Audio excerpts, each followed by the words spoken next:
तो चलिए आपको एक और कहानी से मैं रूबरू कराता हूँ। इस कहानी का सबसे मेन अहम पार्ट है माँ। वो कहते हैं माँ देवी है, माँ काली है, माँ सरस्वती है, माँ चंडी भी है और एक माँ कलिंकनी भी हो सकती है।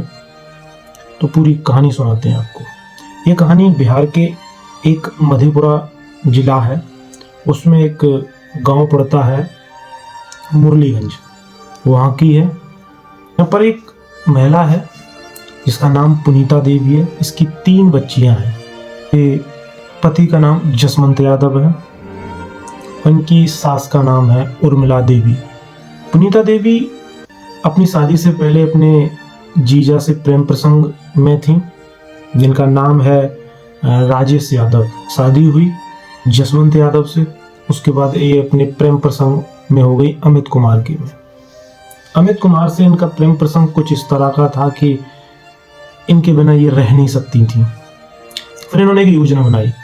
योजना कुछ इस तरीका से बनाई कि इन्होंने अपने ही प्रेमी से, जिसका नाम अमित कुमार है, अपनी बड़ी वाली बेटी जो महज सिर्फ लगभग 12 साल की थी, उससे शादी करा दी। जब शादी करा दी तो इनका जो प्रेमी था अमित कुमार, वो अब दामाद बन गया। तो दामाद होता है, उसका तो घर आना जाना लगा रहता है। तो दामाद आता तो उसकी फिर खातिरदारी होती है। तो खातिरदारी कुछ इस तरीका से होती थी, कुछ बिस्किट की जगह भी कुछ अदाएं मिलती थी उन्हें। इस तरीका से खातिरदारी होने लगी। पति को शक हुआ तो पति ने टोका, मोहतरमा नहीं मानी। जब नहीं मानी तो अपनी बेटी और दामाद के साथ बाहर किराए पर रहने लगी। पति से ये मांग करने लगी कि 1 बीघा जमीन की रजिस्ट्री अपने दामाद उर्फ अपने प्रेमी के नाम करवाना चाहती थी। पति जसवंत यादव ने साफ मना कर दिया। तो एक योजना बनाई उन्होंने, पुनीता देवी ने, अपने जीजा के साथ, राजेश यादव के साथ, अपने प्रेमी अमित कुमार के साथ और कुछ अन्य लोगों के साथ एक योजना बुलाकर अपने पति को बुलवाया और अब धारदार हथियार से गला काट दिया और मृत्यु कर दी। जब घटना के 4-5 दिन हो गए, सबको एक किसी नहर के किनारे किसी खेत में पाया गया। पुलिस आई शनाख्त करने के लिए। जसवंत यादव के चचेरे भाई रामनंद यादव द्वारा की गई। रामनंद ने जब पूछा गया तो रामनंद महोदय ने भी वही चीज़ बताई कि अमित कुमार से इनके प्रेम प्रसंग पहले से थे, घर आता जाता रहता था और उसके साथ रहने के लिए इन्होंने अपनी बड़ी बेटी का उससे शादी भी करा दी, जो कि महज सिर्फ 12-13 लगभग साल की थी। इस सब के चलते जब उनसे पूछा गया तो तोते की तरह फिर सब कुछ बक दिया। सारे अपराधी पकड़े गए, फिलहाल जेल में है। अब आते हैं हम सवालात पर। सबसे बड़ा सवाल ये है कि जो लोग होते हैं, जो चचेरे भाई होते हैं, जो हमारे करीबी, हमारे दोस्त यार होते हैं, नज़दीकी होते हैं, हमारे खून के रिश्ते वाले होते हैं, पड़ोसी की तो मैं बाद में बात करूँगा, उन पे तो नहीं भी कहा जा सकता है, लेकिन जो हमारे बहुत करीबी होते हैं, जिस पे विश्वास करने योग्य जो व्यक्ति होते हैं, उनको अगर कोई घटना किसी के बारे में पता होती है कि ये व्यक्ति ऐसा कर रहा है, इसके साथ गलत है और ये उसके साथ भी ऐसा संबंध रख रहा है, आपको उसको कहनी नहीं है, प्रूफ के साथ किसी व्यक्ति को दिखाइए आप।